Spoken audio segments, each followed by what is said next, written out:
ngaha turaje Nyagasani twitabira ingoma y'urukundo kuko dukunda byahebuje ku izina ry'Imana Data na Mwana na Roho Mutagatifu amen.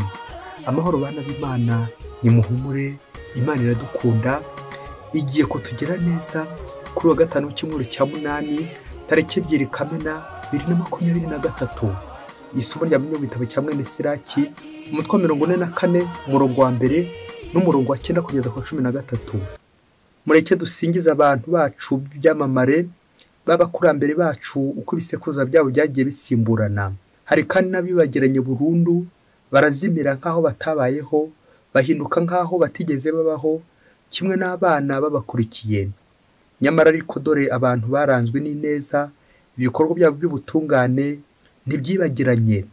Abakomokaho bazakomeza umurage mwiza, ari uranga n'urubyaro rwabo. Abakomokaho bibanda ku masezerano bakayatoza n'abana babo. Urubyaro rwabo ruzabaho iteka, n'ikuzo ryabo ntirizasibangana. Iryo ni ijambo ry'Imana. Zaburi 149. Uhoraho ashimishwa n'umuryango we. Nimuririmbire Uhoraho indirimbo nshya, mumusingirize mu ikoraniro ry'abayoboke be. Isiraheli niyishimire uwayiremye, abahungu b'Isiyoni bahimbazwe n'ibirori bakorera umwami wabo. Nibasingize naryo bahamiriza, bamuvugiriza ingoma n'inanga, kuko Uhoraho ashimishwa n'umuryango we, abintamenyekana akabahaza umukiro. Abayoboke be nibahimbazwe no kumukuza, ndetse bavugiriza impundu no ku mariri yabo. Bakore mu gahogo barata Imana, ngiryo ishema ry'abayoboke b'Imana. Uhoraho ashimishwa n'umuryango we. Nyagasani Yesu nabane namwe. Amagambo mu ivanjiri ntagatifu ko yanditswe na Mariko umutwe wa 11 umurongo wa 11 kugeza ku 15. Muri icyo gihe Yesu amaze kwakiranwa impundu nyinshi, agera i Yerusalemu, yinjira mu ngoro y'Imana. Amaze kwitegereza byose hirya no hino, umugoroba ukubye arasohoka, ajyana na ba 12 i Betaniya. Bukeye bahagurutse i Betaniya, Yesu aza gusonza. Akiri kure arabukwa igiti cy'umutini gifite amababi, ajya kureba ko hari imbuto yakibonaho. Akegereye asanga n'ibibabi bisa, kuko kitari igihe cyacyo cyo kwera. Abwira icyo giti ati, ntihakagira umuntu urya imbuto zawe ukundi. Ubwo abigishwa be baramwumvaga. Baragenda bagera i Yerusalemu.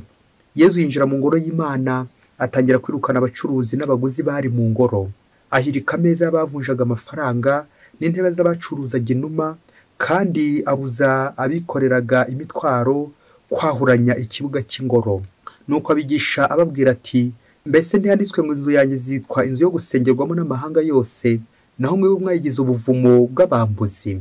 Abatwara yoheza bitambo n'abigisha amategeko ngo babimenye, bashaka ukuntu bamwicisha, ariko bakamutinya, kuko rubanda rwatangariraga inyigisho ze. Bugorobye Yesu n'abigishwa bava mu mujyi.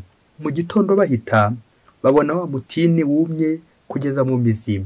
Petero yibuka ibyabaye maze abwira Yesu ati, mwigisha, cya giti wavumye dore cyumye cyose. Yesu aramusubiza ati, nimwemere Imana. Ndababwira nkomeje ko uwizera Imana ashobora kubwira uriya musozi ati, shiguka aho wirohe mu nyanja, niyizera adashidikanya ko ibyo avuze biba bizaba.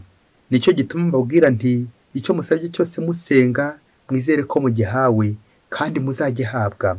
Kandi igihe muhagaze musenga, mujye mubarirana uwo mwamufitanya akantu, kugira ngo namwe so mu ijuru ababarire ibicumuro byanyu.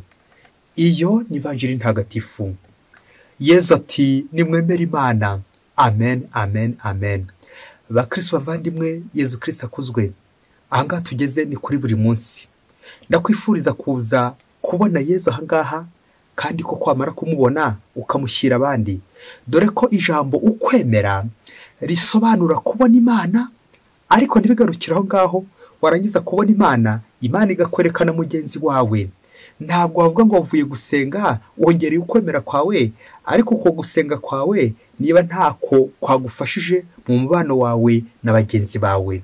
Kubona Imana, narangiza kubona Imana nkabona na mugenzi wanjye, ngo kwemera Imana. Nawe uze kuva ahangaha hari icyongere ku kwemera kwawe, kuko icyongere mu mubano wawe n'Imana, icyongere mu gusenga, hari icyongereye mu mubano wawe na bagenzi bawe mu rugo rwawe, ukabaho neza koko, ukabaho urangamiye Imana, ukabaho koko utanga amahoro, utanga ihumure. Ngiye n'intego y'amasomo y'uyu munsi iza gutuganisha mu kongera ukwemera. Uyu munsi turazirikana ingingo yo kwera imbuto nyinshi, bityo koko tugatanga umusaruro utubutse aho uri hose. Imirimo ukora, ugakora ibintu bihambaye bitubutse byiza cyane, ukaryoshya aho uri, ukaryoshya ibyo uvuga, ukaryoshya ibyo ukora. Ibyo ugezeho byose koko bikaba koko biri gutera imbere. Akandego abasukuti igira iti gusiga isi nziza kurusha uko twayisanze. Amen. Rero mukristo umuvandimwe, niba nawe hari ibyo uhinze, niba hari imirimo ukora, ujye uharanira ko yatera imbere, ujye ushakamo production. Ntukabe consommateur, ahubwo uzabe producteur, utange umusaruro, kwera imbuto nyinshi kandi nziza. Ngiye intego yacu. Reka tubanze tunyarukire muri auto école. Hari itegeko rikuru ku bantu bari kwiga ibinyabiziga muri auto école, ngo iyo utwara moto cyangwa n'igare baguha itegeko rigira riti buri gihe cyose ujye ureba imbere, ntukirebeho. Nibwo koko umenya gushorera, ukamenya gutwara ikinyabiziga ndetse n'imodoka uramutse uyitwaye uri kwireba ku maguru, utari kureba imbere, wagonga cyangwa wakora n'impanuka vuba na bwangu. Nguko kureba imbere ni ukubona Imana, nkabona na mugenzi wanjye, aho kwireba ngewe, aho kwibona. Nguko kwa kwirata no kwibona no kwiyemera no kuba ndi kwireba ku birenge. Akaba ababose b'abanyabugugu biciraguraho kunda ubugugu gusa. Uyu munsi ni ukurambura amaso ukayerekeza hirya kure. Maximiser nos productions, nos intérêts. Ese kureba kure bisaba ko mfite amaso abiri cyangwa y'amaso ane y'aba filozofe nkabasha ko kureba kure nkageza kure? Oya, ahubwo muri aka kanya tujye kureba uburyo koko watera imbere ukoresheje amaso. Uri kwihunikira, narije kuvuga ibyiza biri imbere. Umunsi umwe ngo umugabo ngo yari umudogiteri, ngo yarize bikomeye cyane, ariko umudogiteri ngo akaba ataremeraga cyane iby'Imana. Akabya bindi bya bwa buhanga nyine, science sans conscience n'est que ruine de l'âme. Kuba warize ufite ibintu bya mirenge ariko utemera Imana, roho yawe iri guhangirikira, ibyo n'urusenda ntacyo bivuze, ntacyo bimaze. Icyo ni igihombo. Inkuru y'umwana isubira inyuma, ngo wa mudogiteri koko ngo ntabwo yemeraga Imana cyane, ariko ngo akaba afite umugore w'umunyamutima, kandi umugore akaba yari umukristo. Nuko rero uyu mugore yaba atashye avuye ku kazi ku mugoroba, agakoranya abana be, nuko agatangira akabigisha, akabasobanurira iby'Imana, iyobokamana, iby'ivanjiri, akabigisha katesheze, kabaha gatigisimu. Ubwo yarane kubigisha nyine amasengesho birumvikana. Umunsi umwe umugabo atashye ngo asanga umugore we ari kwigisha abana ngo isengesho ryo gupfa neza. Iri sengesho ngo abana bagombaga kurifata mu mutwe bakagenda banaririmba. Nuko umugabo wumvise abana koko bari kuririmba isengesho bararifashe mu mutwe, arafuha cyane bikomeye. Nuko ahamagaza umugore we ahamagaza umugore aramukangaranye cyane bikomeye cyane, aramutuka. Banza aramututse no ku babyeyi ati, madame ndakwiyamye, gasopo, ntuzongere kumpakiramo abana ibyo bintu, ntuzongere kubigisha uburyo bwo gupfa neza. Ahubwo abana banjye ujye ubatoza uburyo bakira, uburyo babona amafaranga menshi, ubundi bakarundanya bakaba bakire, bagatera imbere. Uzirinde kuzongera kubahingutsa imbere ibintu byo gupfa neza.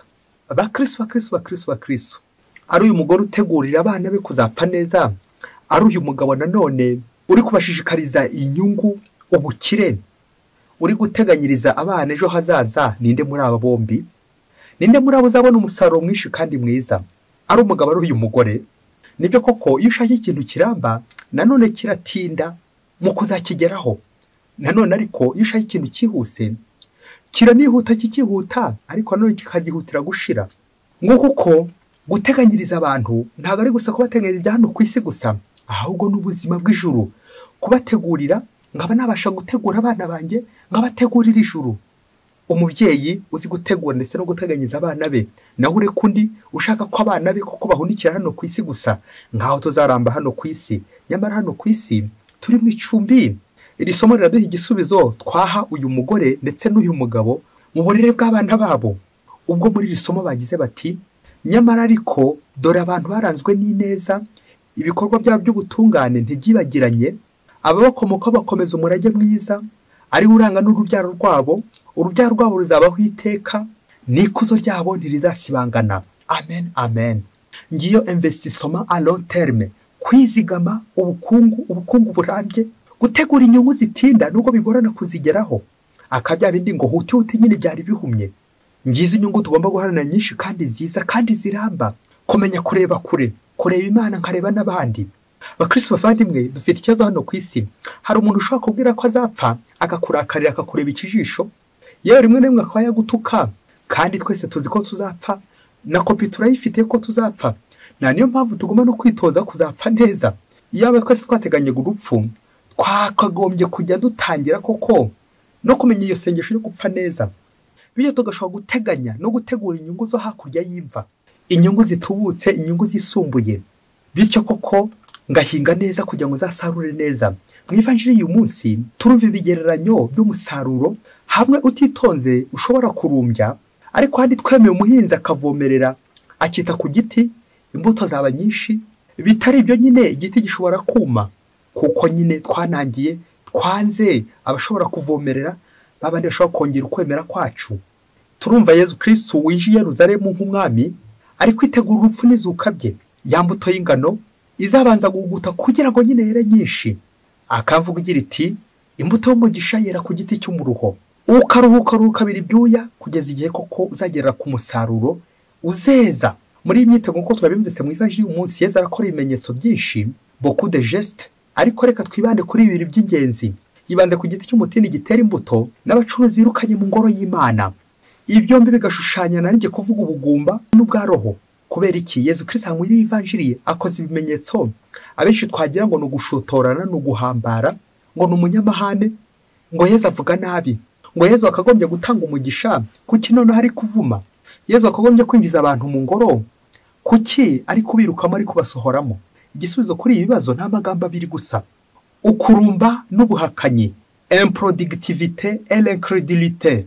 Nanjye Yesu anyirukana mu ngoro igihe nanjye umutima, igihe nta musaruro ndi gutanga. Yesu nanjye ndeba akazunguza umutwe igihe cyose koko ndi kure y'Imana, igihe cyose nanjye umutima ngafunga n'umutwe. Ibyo bibabaza Yesu. Yesu ababara igihe cyose ndi kwireba, ndi kwibona, kwa kureba imbere yanjye gusa, kwa kureba nkireba ku maguru gusa ndetse no kunda, aho kureba mugenzi wanjye, aho kureba Imana. Nkomeza kwihugiraho, nta musaruro icyo gihe nyine ntanga. Icyo giti cy'umutini gitera imbuto kandi umuhinzi yarakiruhiye akagishyiraho ifumbire akitaho. Ku ikubitiro ntabwo cyari cyaragenewe narinjye kuvuga gutera, ahubwo cyagenewe mbere na mbere kwera. Nk'uko natwe nurumba ntukavuge ngo niko Imana yabiteganyije, kuko twese twaremeye kuzajya mu ijuru. Imana icyo twifuzaho ni cyiza buri gihe. Iyo urumbye ubaye ikirumbo ntukabeshyera Imana, kuko Imana ibishaka ko nyine warumbuka imbuto ukera ukamererwa neza. Iki giti kandi gitera imbuto kiraganisha kuri iyi ngoro. Iyi ngoro itaragenewe gucururizwamo, itaragenewe gukorerwamo ibibi, ahubwo gusengerwamo. Yesu ati mbese ndiyanditse ngo inzu yanjye zitwa inzu yo gusengerwamo n'amahanga yose, naho mwe mwagize ubuvumbi bw'abambuzi. Amen. Iyi ngoro none Yesu Kristo atubwira ntabwo ari ingoro yubakishijwe amatafari, amabuye, imicanga, za sima, maison matérielle, ahubwo iyi ngoro iraganisha kuri corps de Christ, corpus Christi, umubiri wa Kristo. Abantu twebwe wowe nanjye turimo tujye dufatisha imoso tukawusuzugura, tukawupinga, tukawukerensa, bikatwerekeza kuri Yesu Kristo bagiye gushinyagurira, bakamubamba ku musaraba, bakamuciraho. Yesu umwana w'Imana, Yesu w'agaciro, tukamuhindura ruvumwa. Kandi Yesu ari we vrai temple, niyo ngoro y'Imana nzima koko. Iyi ngoro kandi yaganisha ku mibiri yacu bwite, ya ngoro ya Roho Mutagatifu. Nanone imibiri yacu ni ngoro ya Roho Mutagatifu, hahandi Imana itura, wa mutima wa nama wanjye. Bityo Yesu Kristo akaba yifuza kuyisukura, la purification. Akirukanamo abacuruzi, akirukanamo abambuzi, akirukanamo abagome. C'est ça la conversion. Bityo koko akirukanamo ikibi, akirukanamo icyaha, ibintu byose bimbuza kwegera Imana. Amafuti yanjye, ubusinzi, ubusambo, ubusambanyi, izindi ngeso mbi zose Yesu Kristo arifuza kuzirukana iwanjye, kuko izo ngeso zituma koko ntera imbuto uko bikwiye, zituma koko nkomeza guhomba, guhomboka no guhombana bitabuze. Bityo koko Yesu Kristo yamara kwirukana ibibi biri iwanjye, nkabasha gusenga neza, nkazamura ibisingizo ku Mana, ya ngoro koko igeneye gusingiza Imana, le vrai culte, aho Imana igomba kwambarizwa gusengerwa koko. Nuko rero kwa kurumbana bwa buhakanyi Yezu Kristo akabijugunya. Kubera iki? Namuhaye umutima wanjye koko yatuyemo. Yivanje koko isoza itwereka uburyo twakwemera Imana. Nguko kureba imbere igihe cyose nsenga nkabona Imana, narangiza kubona Imana na mugenzi wanjye, Imana ikanyereka mugenzi wanjye. Atari ukurundanya amafaranga nk'aho mu bose twumvise haruguru, ubuze umugore kuzongera kwigisha abana isengesho ryo gupfa neza, ahubwo kwerekeza ijuru, kureba Imana no kwita ku by'Imana. Nguko buri munsi nagombye gutera imbere mu kwemera, njye nisuzuma niba uko ngenda nkura ntari gukura nk'isabuni, ahubwo koko ngakomeza gukura ntera imbere, ndusha kugenda ngira ikintu nunguka buri munsi mu myemerere yanjye mu kugana Imana aho gusubira inyuma. Akamvuga igira iti umukristo wese agomba kureba ahantu hatatu.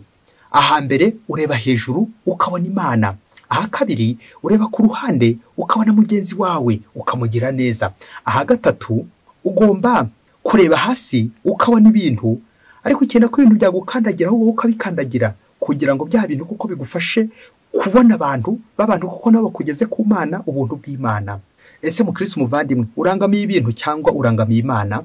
Ibaze nanjye nibaze. Umuhanga niwe wavuze ati muvandimwe yitondera aka kantu ngiye kuvuga.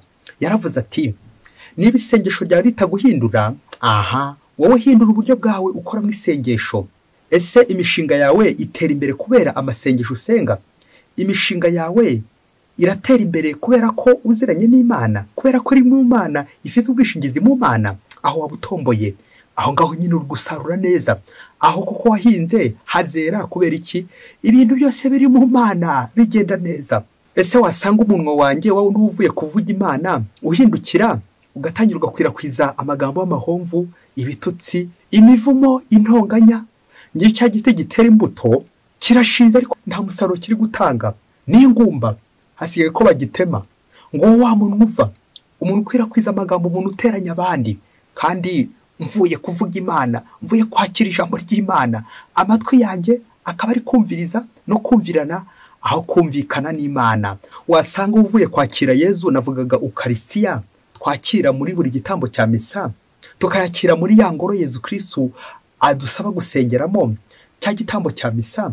Ngewe bya biganza byakiriye Yezu bitagomba gukorakora. Ibiganza byakiriye Yezu nava guhabwa Yezu ngahindukira kuko ngakubitana iki, nkarwana, bya biganza nkabikoresha ubugome. Kandi rya tegeko rigera riti ibiganza byakoze kuri Yezu ntibikorakora.